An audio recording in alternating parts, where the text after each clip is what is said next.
स्वागत है आप सभी का आपके अपने परिवार गोल्डन अपॉर्चुनिटी क्लासेस में। हेलो, मौर्य वंश में जो आज का शासक पढ़ने वाले हैं वो आज का हमारा टॉपिक क्या होगा? अशोक होगा। यानी आज हमको किसके बारे में पढ़ना है? अशोक के बारे में। अशोक कौन था? बिंदुसार का पुत्र था। और बिंदुसार को हम लोग पिछले क्लास में देख चुके हैं कि बिंदुसार के दो पुत्र थे, एक का नाम था सुसीम और दूसरे का नाम क्या था? अशोक था। जो कि सुसीम कौन था? तक्षशिला का गवर्नर था और अशोक कहाँ का गवर्नर था? उज्जैन का गवर्नर था। ये सारी चीजें हम लोग पिछले क्लास में देख चुके हैं। तो आज हमको पढ़ना क्या है? जो मौर्य वंश का अगला शासक होता है, यानी कि बिंदुसार के बाद जो गद्दी पर बैठने वाला अगला शासक होता है वो कौन होता है? सुसीम ना होकर के अशोक होता है। तो इसीलिए आज की जो हमारी क्लास रहने वाली है वो अशोक से रिलेटेड रहने वाली है, यानी अशोक के बारे में आज हम लोग पढ़ेंगे। तो अशोक ने क्या किया था? मगध की गद्दी पर बैठने से पहले अशोक उज्जैन का गवर्नर था और तक्षशिला में भी विद्रोह को शांत करने वाला कौन था? अशोक ही था। तो इसलिए बाद में ये चल के कहा तक्षशिला और उज्जैन दोनों का गवर्नर बन जाता है। यानी कि मगध की गद्दी पर बैठने से पहले अशोक तक्षशिला और उज्जैन का गवर्नर था। अशोक ने कौन सी उपाधि धारण की थी? तो देवानाम प्रिय प्रियदर्शी की उपाधि धारण की थी। यानी कि अशोक के द्वारा जो धारण की जाने वाली उपाधि थी वो कौन सी थी? देवानाम प्रिय प्रियदर्शी। अब देवानाम प्रिय प्रियदर्शी का अर्थ क्या होता है?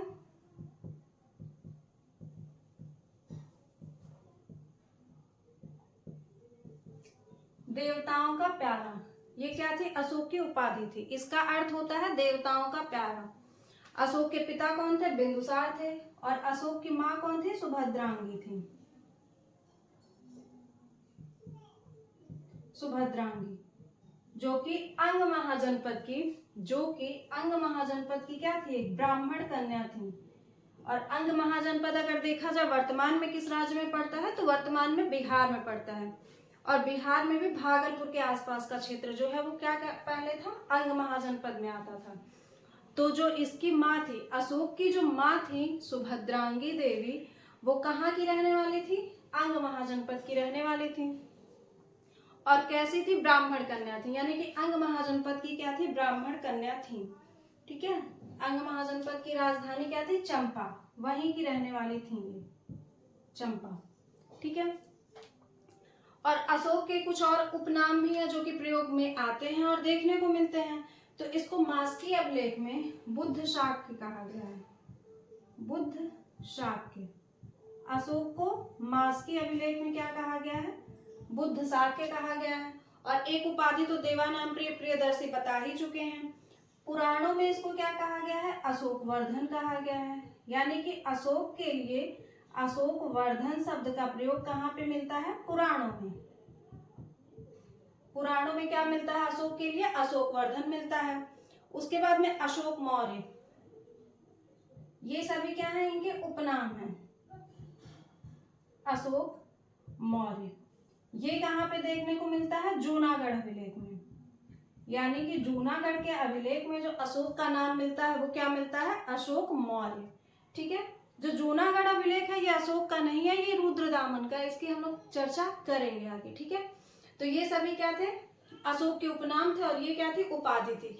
एक और इसका उपनाम जो देखने को मिलता है बौद्ध साहित्यों में, चंड।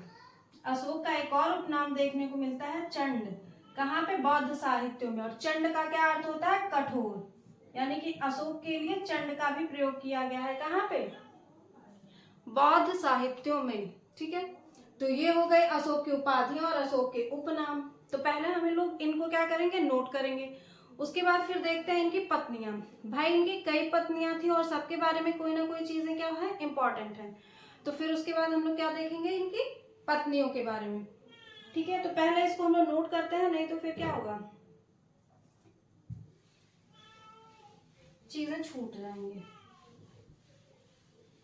हम लोग पढ़ क्या रहे हैं? अशोक। ठीक है। इनका शासनकाल 279 ईसा पूर्व से लेकर के 232 ईसा पूर्व तक था। इनके पिता का नाम क्या था? बिंदुसार था। ये बताने की तो जरूरत नहीं है। इनकी माँ कौन थी? सुभद्रांगी। सुभद्रांगी। अब सुभद्रांगी की खास बात क्या है? सुभद्रांगी की खास बात ये है कि अंग महाजनपद की जो राजधानी थी, अंग महाजनपद की राजधानी, अंग महाजनपद की राजधानी चंपा, राजधानी क्या थी? चंपा थी, वहीं की ये रहने वाली थी।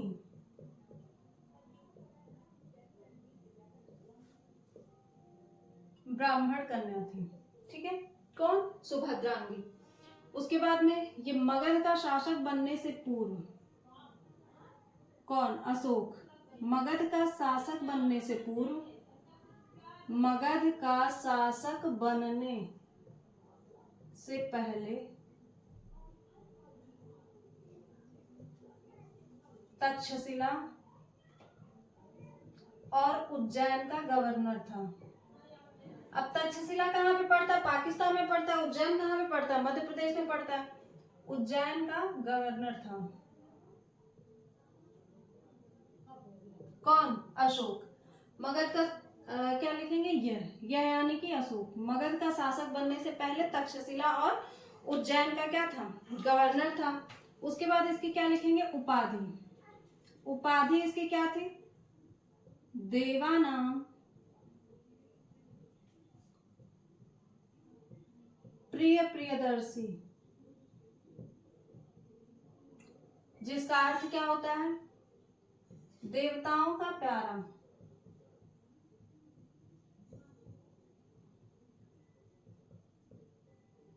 देवताओं का प्यारा। अशोक के कुछ उपनाम भी देखने को मिलते हैं। अशोक के कुछ उपनाम भी देखने को मिलते हैं, जैसे बुद्ध शाक्य,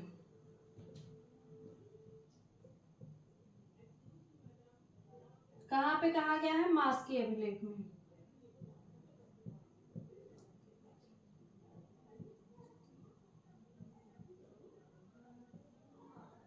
पुराणों में क्या कहा गया है अशोक को? अशोकवर्धन कहा गया है।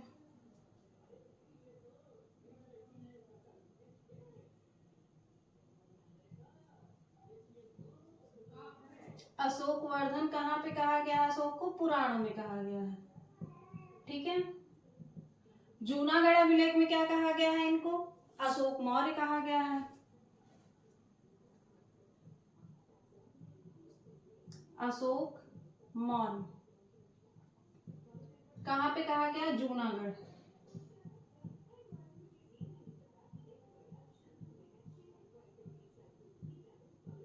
ठीक है।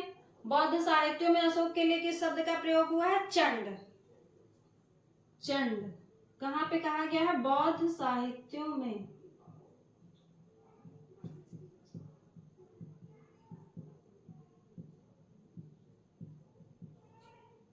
चंड का अर्थ क्या होता है? कठोर होता है। चंड का अर्थ क्या होता है? कठोर होता है, ठीक है। और इसको भब्रू अभिलेख में मगधाधिराज कहा गया है। मगधाधिराज का मतलब क्या होता है? मगध का राजा। कहाँ पे कहा गया है? भब्रू अभिलेख में, ठीक है। ये क्या थे? अशोक की उपाधि थी, अशोक के उपनाम थे। इनकी माता का नाम क्या था? इनके पिता का नाम क्या था? अब देखते हैं उसके बाद में क्या। अशोक की पत्नियां, तो इनकी कई पत्नियां थी। तो इनकी कई पत्नियां थी, भाई राजा हैं तो कई पत्नियां तो होंगी ही।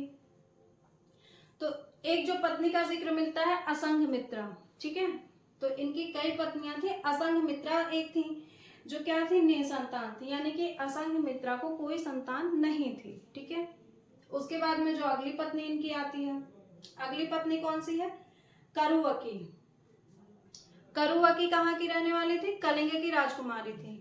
कलिंग कहाँ पे पड़ता है? उड़ीसा में पड़ता है।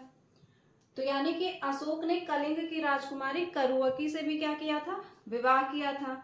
और उससे जो इनको पुत्र की प्राप्ति होती है उसका नाम क्या था? तीवर, ठीक है। करुवकी से जो इनको पुत्र होता है उसका नाम क्या रखा था? इसने तीवर रखा था, ठीक है।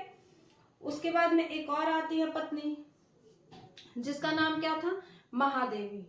महादेवी से अशोक के जो बच्चे थे, एक महेंद्र और एक संघमित्रा, इनको ही अशोक ने कहाँ पे भेजा था? श्रीलंका में भेजा था बौद्ध धर्म के प्रचार के लिए। अभी आगे हम लोग इसकी चर्चा करेंगे। तो यानी कि महादेवी के दो बच्चे थे, एक कौन थी, ये क्या कहते हैं जिसको अभी श्रीलंका भेजा, महेंद्र और संघमित्रा। ठीक है, ये किसके बच्चे थे? महादेवी के। उसके बाद में अशोक की किसी एक पत्नी का जो जिक्र मिलता है वो इसके एक अभिलेख में मिलता है। वो कौन सी पत्नी थी? करुवकी। ठीक है, अशोक ने कौशाम्बी में करुवकी नाम का एक अभिलेख लिखवाया था। अशोक ने कौशाम्बी में करुवकी नाम का एक अभिलेख लिखवाया था, जिसे क्या कहा गया है? रानी अभिलेख भी कहा गया है। यानी कि रानी अभिलेख में अगर पूछा जाए कि अशोक के किस एक अभिलेख में उसकी पत्नी का जिक्र मिलता है, तो रानी अभिलेख में। और किस पत्नी का जिक्र मिलता है? तो करुवकी का। यानी कि अशोक के किसी एक पत्नी का जिक्र जिस अभिलेख में मिलता है वो कौन है? तो करुवकी है। और किस अभिलेख में मिलता है? तो रानी अभिलेख में मिलता है। ठीक है, और उसी में उनके साथ साथ उनके पुत्र तीवर का भी जिक्र मिलता है। ठीक है, यानी रानी अभिलेख में करुवकी और तीवर दोनों की बातें की गई, यानी दोनों का जिक्र मिलता है। तो ये क्या थी? अशोक की पत्नियां थी। उसके बाद में और क्या देखेंगे? अशोक का एक पुत्र था जालौक। अशोक का एक पुत्र था जालौक और उसकी एक पुत्री थी चारुमती, जिसकी माँ के बारे में क्या है? संदिग्ध है। यानी कि कोई भी उसके बारे में खास इंफॉर्मेशन नहीं है, यानी कि वो किसकी संतान थी इसकी जानकारी नहीं है। तो अशोक की एक पुत्री थी चारुमती थी और पुत्र का नाम क्या था? जालौक था, जिनकी माता के बारे में क्या है? संदिग्ध है। यही जालौक को आगे चल करके कहाँ पे? वहां श्रीनगर का राजा बनाता है। कौन? अशोक। ठीक है, ये आगे चल के कश्मीर का शासक बनता है। तो हम क्या देखते हैं इनकी पत्नियों के बारे में। पत्नियां, तो अशोक की पत्नियों में पहले हम लोग क्या किए हैं?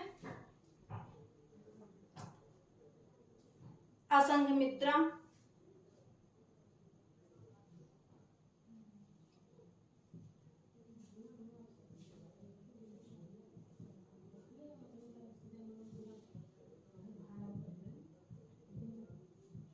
निसंतान। ठीक है, अगली जो पत्नी इनकी देखने को मिलती है वो कौन थी? पद्मावती। मूवी वाली पद्मावती नहीं है, पद्मावती। इनसे एक पुत्र होता है, उस पुत्र का नाम क्या था? कुणाल। ठीक है, उसके बाद में अगली कौन थी? महादेवी। महादेवी से कौन होते हैं? महेंद्र, जो कि एक पुत्र था, और असंघमित्रा।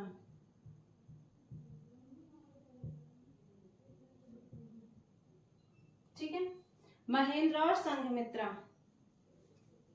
संघमित्रा। उसके बाद अगली पत्नी का जो जिक्र मिलता है वो कौन थी? ये महादेवी हो गई, पद्मावती, असंघमित्रा और करुवकी। करुवकी। करुवकी के पुत्र का नाम क्या था? तीवर। तीवर।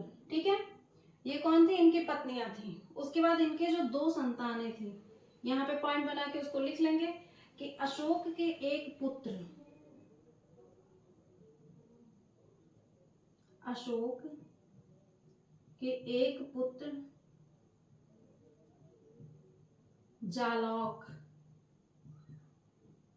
तथा पुत्री चारुमती की मां के बारे में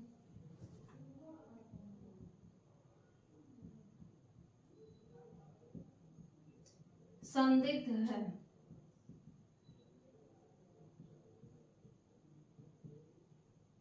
संदिग्ध है। ठीक है, यानी कि अशोक के ये भी पुत्र थे जालौक और पुत्री चारुमती, जिनकी माता के बारे में कोई कंफर्मेशन नहीं मिलता है। ठीक है, उसके बाद में क्या बताया है कि अशोक ने कौशाम्बी में करुवकी नाम का अभिलेख लिखवाया था।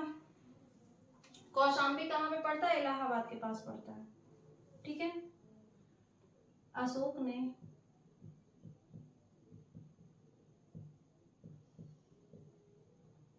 कौशाम्बी में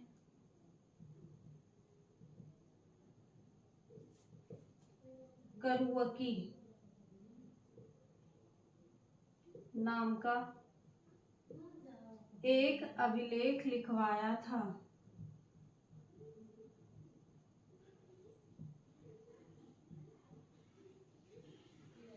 एक अभिलेख लिखवाया था जिसे क्या कहा जाता है? रानी अभिलेख भी कहा जाता है, जिसे रानी अभिलेख भी कहा जाता है। और इसी रानी अभिलेख में तीवर का भी जिक्र मिलता है। तीवर, तीवर कौन था? पुत्र था। तीवर का जिक्र भी मिलता है। कहाँ पे? कौशाम्बी अभिलेख में, जिसको लिखवाया किसने था? अशोक ने लिखवाया था। ठीक है। उसके बाद में हम लोग अगली जो अब अगला क्या देख रहे हैं कि अशोक क्या करता है? कलिंग पे आक्रमण करता है। और कलिंग पे आक्रमण कब करता है? 261 ईसा पूर्व में। यानी कि अशोक 261 ईसा पूर्व में कलिंग पर आक्रमण करता है। और जब ये कलिंग पर आक्रमण करता है तो कलिंग का जो राजा था वो कौन था? नंदराज था। यानी कि अशोक ने नंदराज को पराजित करके क्या किया था? कलिंग को जीता था। ठीक है। कलिंग कहाँ पे पड़ता है? उड़ीसा में पड़ता है। और इसने कलिंग पे ही आक्रमण क्यों किया? हमने मगध के उस उत्कर्ष में बताया था कि 16 महाजनपदों में केवल 2 महाजनपद, जो कि एक कलिंग और दूसरा मगध, दोनों का ही सिर्फ उत्कर्ष क्यों हो पाता है? क्योंकि इन दोनों महाजनपदों के पास में लोहे की खानें थी और हाथियों की उपलब्धता थी। तो यही रीजन था कि अशोक क्या करता है? हाथियों के लिए कलिंग पर आक्रमण करता है। ठीक है। यानी कि हाथियों की अधिकता कलिंग पे ज्यादा थी कलिंग में, तो इसीलिए क्या करता है? ये कलिंग पे आक्रमण करता है और अपनी व्यापारिक जो सीमा थी उसको बढ़ाने के लिए या मजबूत करने के लिए, क्योंकि जो कलिंग है वो उड़ीसा में है और उड़ीसा हमारा कहाँ पे पड़ता है? समुद्र तट के किनारे पड़ता है।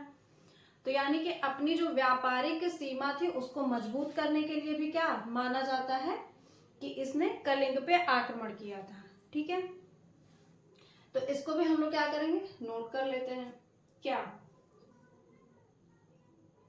अशोक ने 261 ईसा पूर्व में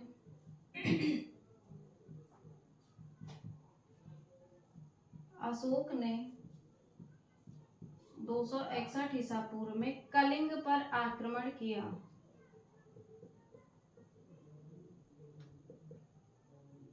कलिंग पर आक्रमण किया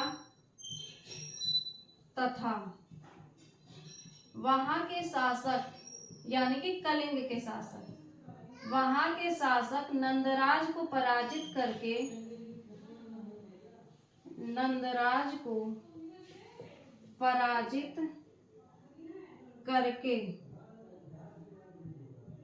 कलिंग की राजधानी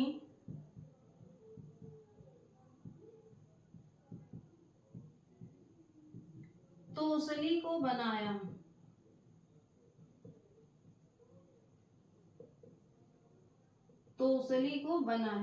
ठीक है। आप लोग याद रखेंगे कि कलिंग पर आक्रमण क्यों करता है? क्योंकि कलिंग में हाथियों की उपलब्धता ज्यादा थी। ठीक है। मगध के उत्कर्ष में हम ये बातें कर चुके हैं। तो हाथियों के लिए ही क्या करता है? अशोक कलिंग पर आक्रमण करता है। ठीक है। उसके बाद में कलिंग पर आक्रमण जब करता है 261 ईसा पूर्व में, तो कलिंग पर आक्रमण के बाद भारी मात्रा में हुए रक्तपात से क्या होता है? इसका मन बहुत ही विचलित हो जाता है। ठीक है। इसका मन बहुत ही विचलित हो जाता है। तो उसके बाद क्या होता है कि जब इसका मन विचलित हो जाता है तो ये क्या करता है? अपने भाई सुमन के पुत्र, यानी कि इसका जो भाई था सुमन, उसके पुत्र न्योग्रोध, यानी कि उसके पुत्र का नाम क्या था? न्योग्रोध। अपने भाई सुमन के पुत्र न्योग्रोध की बातों से प्रभावित होकर के, यानी कि इसी के कहने पर, यानी कि इसकी बातों से प्रभावित होकर के क्या करता है? अशोक उपगुप्त की सहायता से बौद्ध धर्म का अनुयायी हो जाता है। उपगुप्त कौन था? इसका मंत्री। यानी कि उसके सहायता से, यानी कि मदद किसने की थी? उपगुप्त ने। और किसकी बातों से ये प्रभावित होता है? न्योग्रोध की। उपगुप्त की सहायता से अशोक क्या करता है? बौद्ध धर्म अपना लेता है। कब? कलिंग युद्ध के बाद ही होता है ये सब, क्योंकि माना जाता है कि कलिंग युद्ध में बहुत बड़ी मात्रा में क्या होता है? भारी रक्तपात हो जाता है। तो वो सारी चीजें देख करके ये क्या करता है? बहुत ही विचलित होता है कि मतलब, तो भाई सुमन की सहायता, भाई सुमन के पुत्र न्योग्रोध की बातों से ये प्रभावित होता है। भाई वो उसने भड़का दिया होगा कि मतलब एक दिन क्या होता है, सबको जाना तो वहीं पे है, फिर काहे का ये मारपीट जो भी है, तो फिर उसकी बातें क्या होंगी, उसके दिल दिमाग में घुस गई होंगी। तो क्या ऐसा माना जाता है कि इसी की बातों से प्रभावित होकर के अशोक ने क्या करता है? अपने मंत्री उपगुप्त की सहायता से कहता है भाई अब मुझे ले चलो कहीं पे जहां पे शांति हो। तो क्या करता है? वो कहता है ठीक है महाराज, आप चलिए कहाँ पे? बौद्ध धर्म अपना लीजिए, वहां पे क्या है? शांति ही है। तो वहां पे जाकर के ये बौद्ध धर्म में क्या होता है? अनुयायी हो जाता है, यानी कि बौद्ध धर्म को अपना लेता है। और बौद्ध धर्म अपनाने से पहले, यानी कि बौद्ध धर्म अपनाने के पहले जो अशोक था ये शैव धर्म का अनुयायी था। शैव धर्म का अनुयायी होने का मतलब शिव का उपासक था, यानी कि शिव को मानता था। ठीक है। बौद्ध धर्म का अनुयायी होने से पहले अशोक किस धर्म को मानता था? शैव धर्म को। ये कहाँ से पता चलता है? भाई वो पहले किस धर्म का था, बाद में किस धर्म को अपनाया, ये कहाँ से पता चलता है? तो कल्हड़ की राजतरंगिणी से, यानी कि कल्हड़ ने राजतरंगिणी नामक पुस्तक की रचना की है, जहां से हमको पता चलता है कि अशोक बौद्ध धर्म अपनाने से पहले शैव धर्म का अनुयायी था और अशोक ने कश्मीर में श्रीनगर की स्थापना की। ये दोनों बातों की जानकारी हमको कहाँ से मिलती है? कल्हड़ की राजतरंगिणी नामक पुस्तक से मिलती है। ठीक है, तो इसको भी हम लोग क्या करते हैं? नोट करते हैं।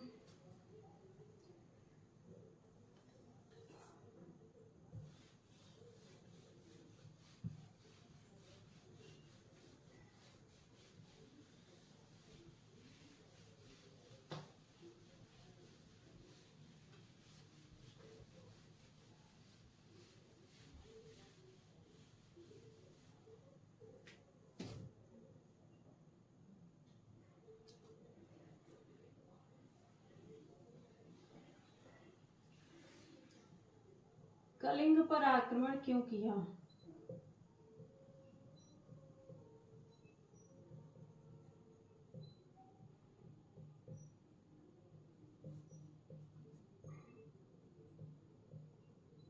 इसके दो रीजन मिलते हैं, एक हाथियों के लिए,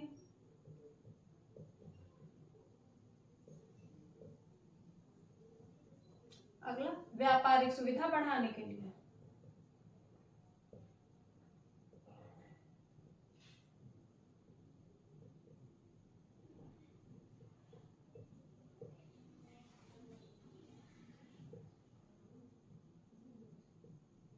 बढ़ाने के लिए। ठीक है, उसके बाद नेक्स्ट पॉइंट हम लोग क्या नोट करेंगे यहाँ पे? कलिंग युद्ध के बाद अशोक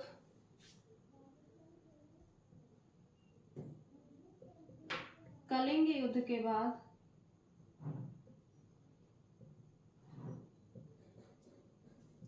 अशोक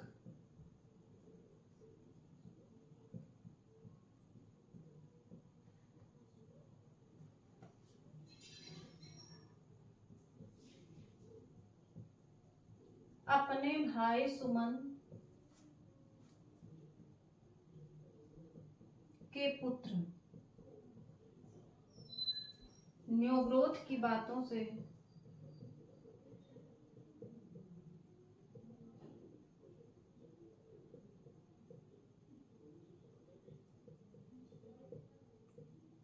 प्रभावित होकर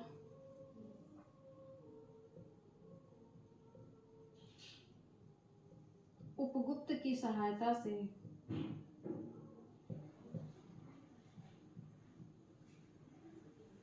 उपगुप्त की सहायता से बौद्ध धर्म अपना लिया।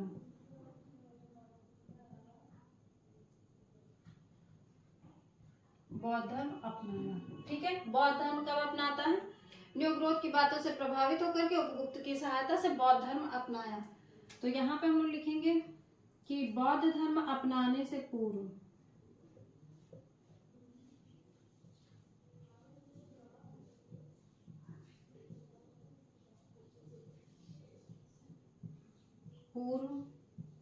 यह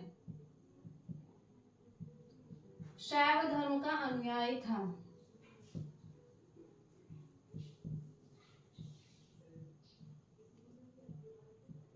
ठीक है, था, थी नहीं, था, शैव धर्म का अनुयायी था। ठीक है, तो ये कहां से पता चलता है हमको? कल्हड़ की राज तरंगिणी से। ठीक है, कल्हड़ की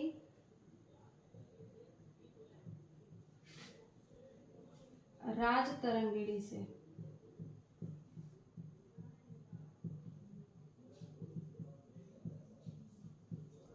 पता चलता है कि अशोक शैव धर्म का अनुयायी था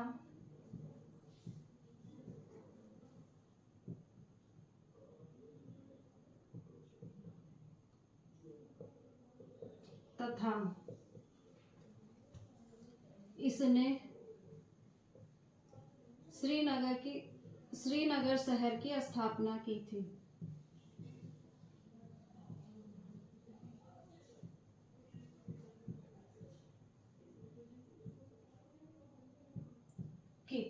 ठीक है, यानी कि श्रीनगर की स्थापना किसने की थी? अशोक ने की थी। ठीक है, उसके बाद में बस एक लास्ट पॉइंट बचता है कि अशोक ने अपने प्रांतों को अशोक ने अपने साम्राज्य को कुल 5 प्रांतों में बांटा था। तो वो 5 प्रांत थे कौन से, उसको भी हम लोग देख लेते हैं। अशोक ने अपने साम्राज्य को 5 प्रांतों में बांटा था।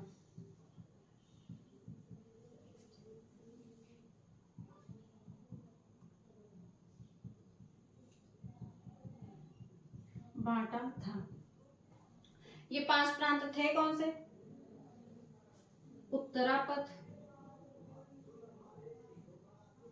दक्षिणापथ,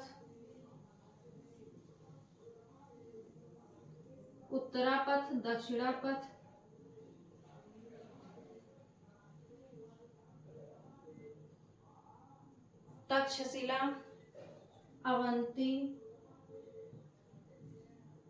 तथा अवंती के बाद एक लास्ट पड़ता है हमारा मध्य देश।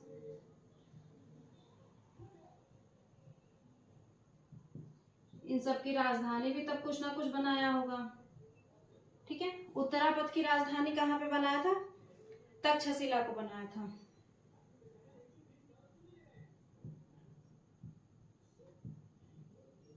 दक्षिणापथ की राजधानी किसको बनाया था? सुवर्णगिरी को बनाया था। सुवर्णगिरी। तक्षशिला कहाँ पे पड़ता है भाई? पाकिस्तान में पड़ता है।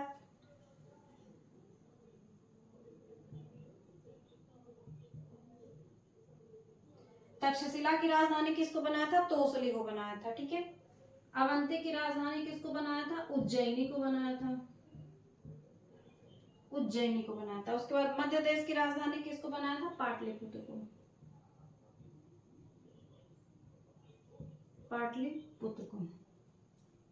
तो ये क्या थे? इसके 5 प्रांत थे और ये क्या है? उनकी राजधानियां। यानी कि अशोक ने अपने साम्राज्य की राज व्यवस्था या राजकाज को या प्रशासन को सुचारू रूप से चलाने के लिए क्या किया था? सोचा था कि हम पूरे साम्राज्य को छोटे छोटे प्रांतों में बांटेंगे तो प्रशासन के लिए क्या होगी? आसानी होगी। तो इसीलिए इसने क्या किया था? अपने 5 प्रांतों में बांट दिया था। एक उत्तरापथ जिसकी राजधानी इसने तक्षशिला को बनाया था, एक दक्षिणापथ था जिसकी राजधानी इसने सुवर्णगिरी को बनाया था, अगला क्या था? तक्षशिला जिसकी राजधानी इसने तोसली को बनाया था, उसके बाद अगला प्रांत अवंती जिसकी राजधानी उज्जैनी को बनाया था, उसके बाद लास्ट में क्या था? मध्य देश जिसकी राजधानी इसने पाटलिपुत्र को बनाया था। ये क्या थे? अशोक के 5 प्रांत थे। उसके बाद में हम लोग अब बचता क्या है? अब बचता है अशोक के अभिलेख। और अशोक ने जब बौद्ध धर्म अपना लिया था तो प्रचार प्रसार के लिए अपने बच्चों को कहीं भेजा था, जैसे कि महेंद्र और संघमित्रा को श्रीलंका भेजा था, और खुद भी कहाँ पे जाता है? नेपाल में जाता है। यानी कि अशोक बौद्ध धर्म के प्रचार के लिए खुद कहाँ पे जाता है? नेपाल। और किसको लेके जाता है? चारुमती। अभी हमने बताया ना पुत्र कौन था? जालौक और पुत्री चारुमती। तो अशोक खुद चारुमती के साथ कहाँ पे जाता है? नेपाल में जाता है। और जब नेपाल में जाता है तो वहां पे जाकर इसने क्या किया था? वहां के कर को समाप्त किया था। ठीक है, उसके बाद में अब बचता क्या है? अशोक के अभिलेख बचते हैं। तो अशोक थोड़ा लंबा टॉपिक है, तो जिसकी वजह से एक क्लास में तो खत्म हो नहीं पाएगा। तो आज हम लोगों ने अशोक के बारे में पढ़ा, कल इनके अभिलेखों को देखेंगे और देखते हैं कि बौद्ध धर्म के प्रचार प्रसार के लिए ये किसको कहाँ पे भेजता है। ठीक है, ये बची हुई चीजों को हम लोग देखेंगे अगले क्लास में। ठीक है, तो बाकी की चीजें बाकी की चीजें क्या, सिर्फ वही अशोक के अभिलेख और किसको कहाँ पे भेजता है, इसको हम लोग नेक्स्ट क्लास में देखेंगे। तब तक के लिए आप लोग इसका रिवाइज करेंगे और अच्छे से अपनी प्रैक्टिस को बनाए रखेंगे। Thank you.